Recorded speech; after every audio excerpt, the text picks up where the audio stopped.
안녕하세요. 고막여친입니다. 요즘 다시 녹음을 시작하면서 이 재미가 얼마나 더 커졌는지 모르겠어요. 어떤 말을 들려드릴까, 어떤 글을 읽어드릴까 생각하는 이 아침이 정말 행복합니다. 녹음하고 있는 오늘은 일요일 아침이에요.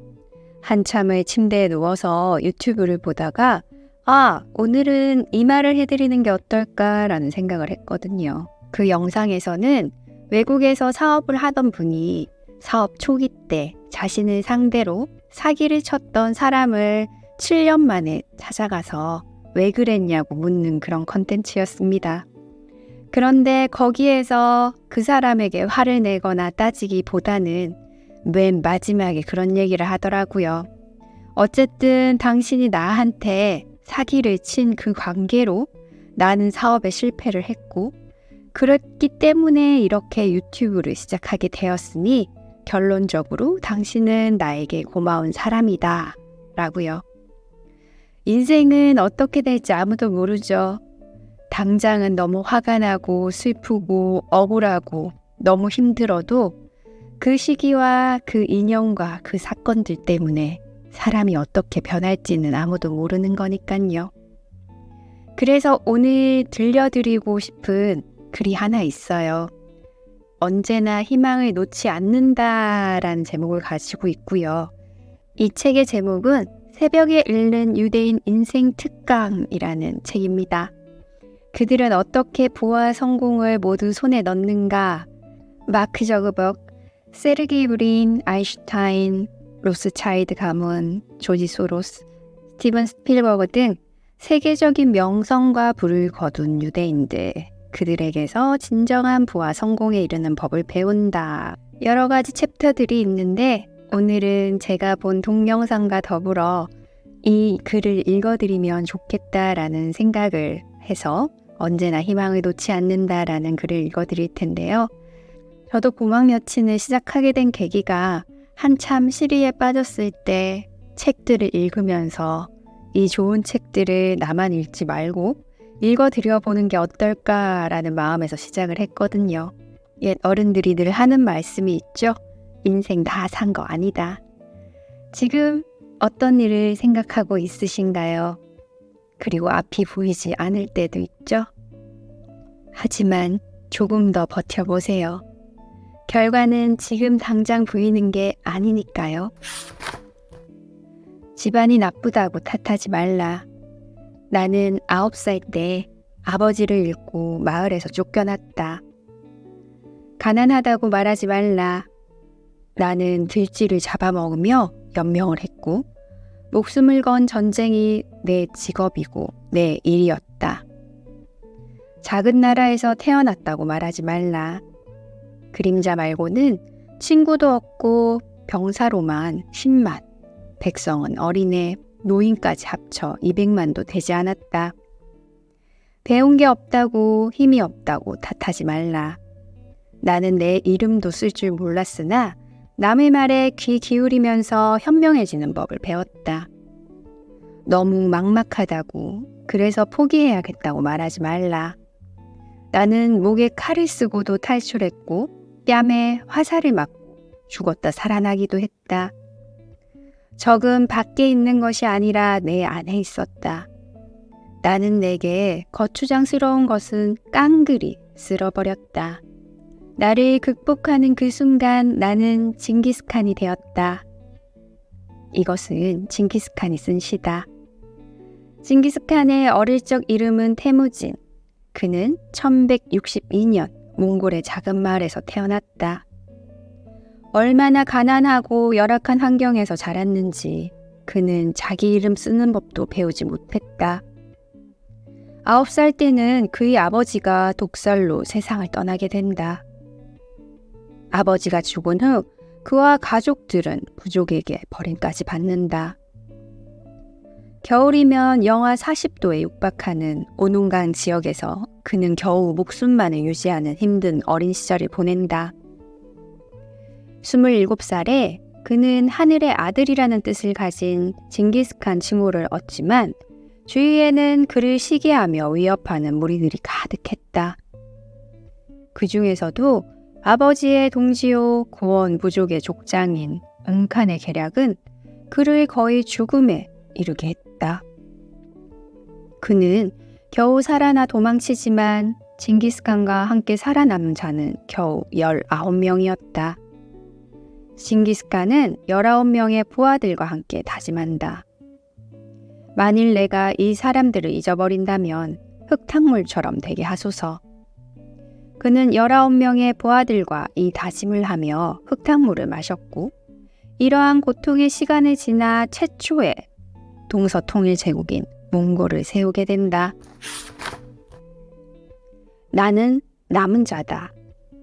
타나크의 10번째 책 예사 아이야오는 유대인의 미래에 관한 암울한 예언으로 이야기가 시작된다. 당시의 남쪽 이스라엘, 유다 왕국은 성장과 번영의 길을 걷고 있었다.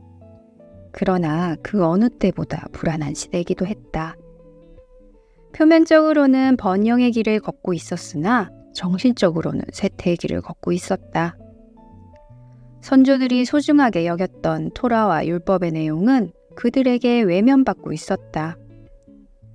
정치가들은 향락에 빠졌고 재판관들도 부패하여 판결에 부정한 거래가 오갔다.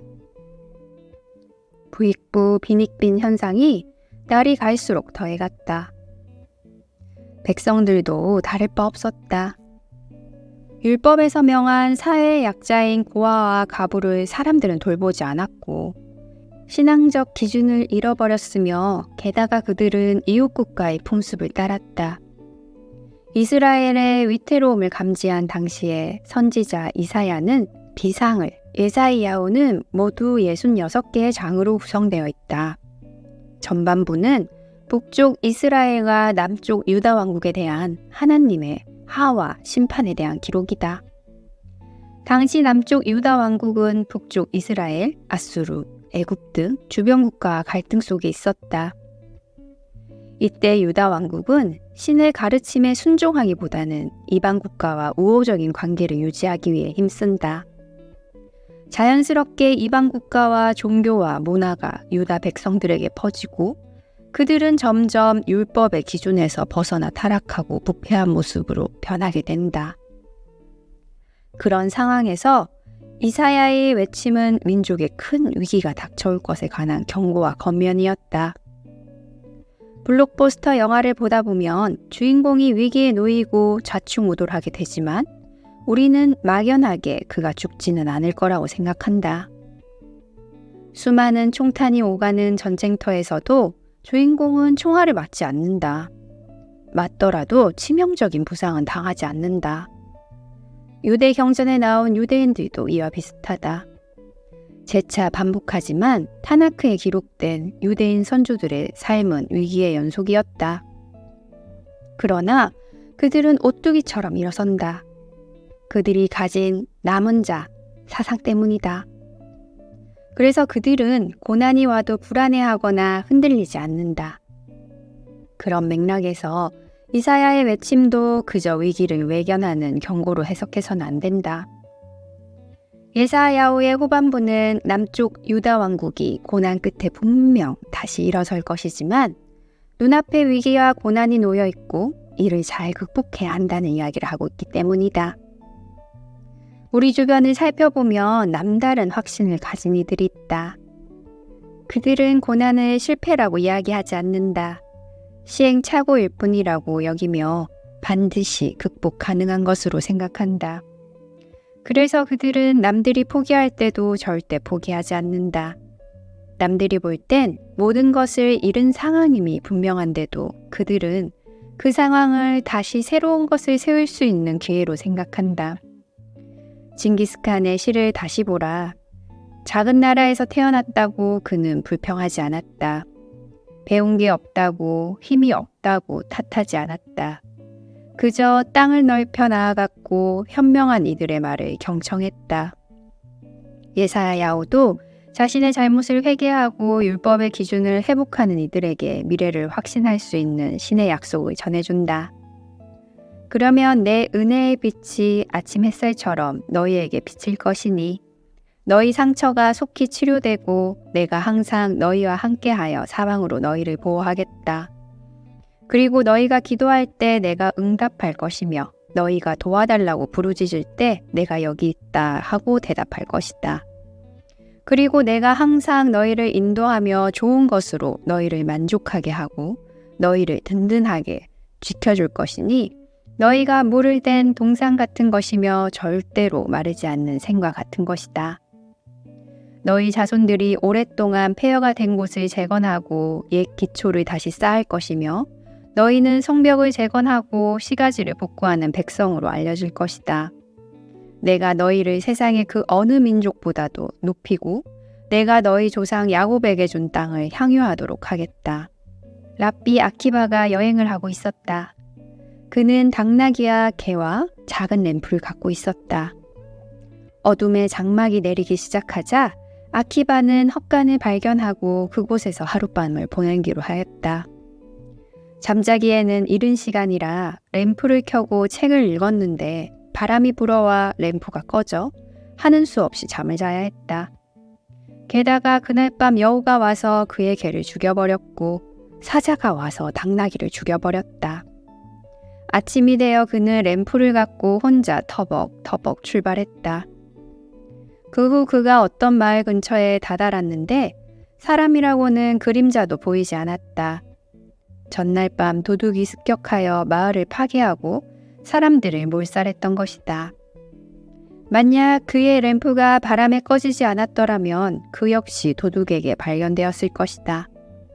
또한 개가 살아 있었더라면 개가 지저대 도둑에게 들켰을 것이고 당나귀 역시 소란을 피웠을 것이다. 그는 모든 것을 잃은 덕택으로 밤에 도둑에게 발견되지 않을 수 있었다. 라피 아키바는 이 일로 최악의 상황에서도 희망을 잃어서는 안 된다.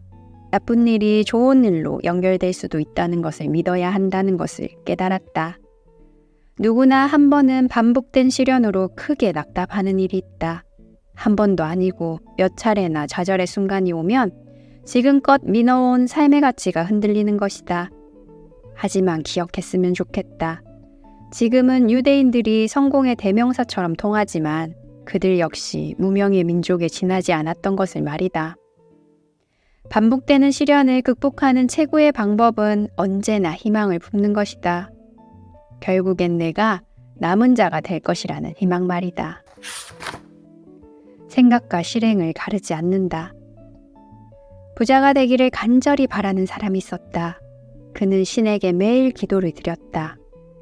신이시여, 제발 복권에 당첨되게 해주세요. 기도한 지 100일이 지난 어느 날 그의 앞에 신이 나타났다. 신이시여, 제발 복권에 당첨되게 해주세요. 신이 대답했다. 얘야, 제발 복권을 사고 기도를 해라. 언제나 희망을 품고 긍정적으로 행동하는 태도는 매우 중요하다.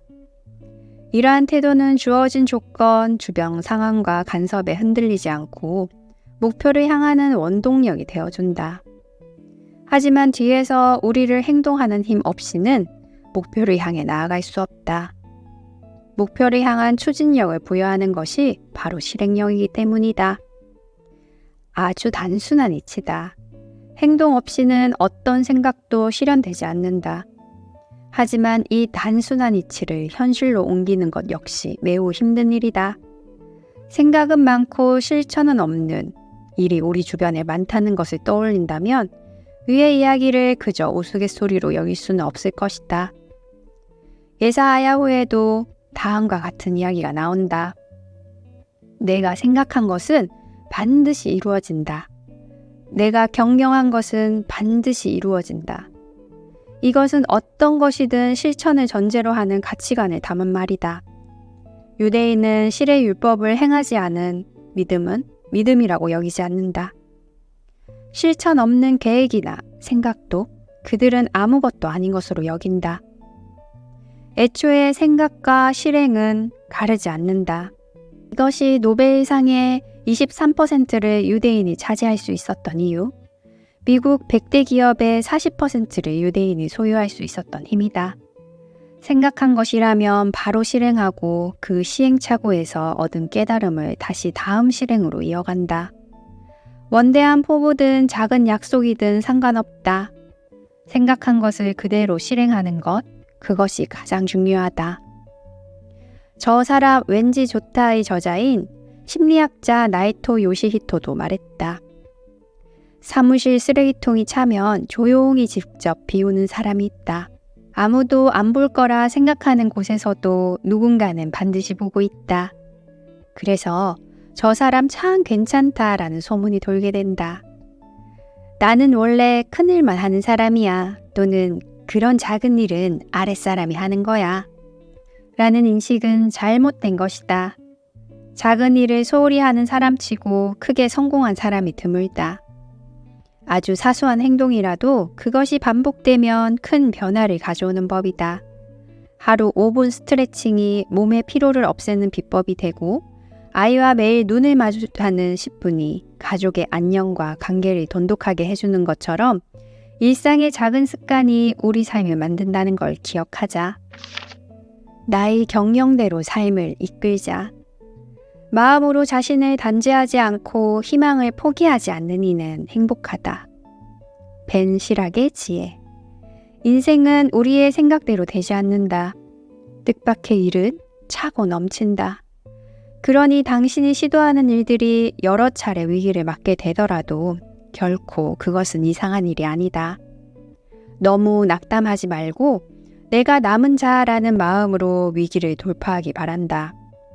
당신이 넘어진 횟수만큼 귀한 노하우가 그 깨달음을 기억하고 다음 도전, 그 다음 도전, 또 그 다음 도전에 적용하고 실행하길 바란다. 그것이 당신의 생각대로, 당신의 경영대로 삶을 이끌어 줄 것이다.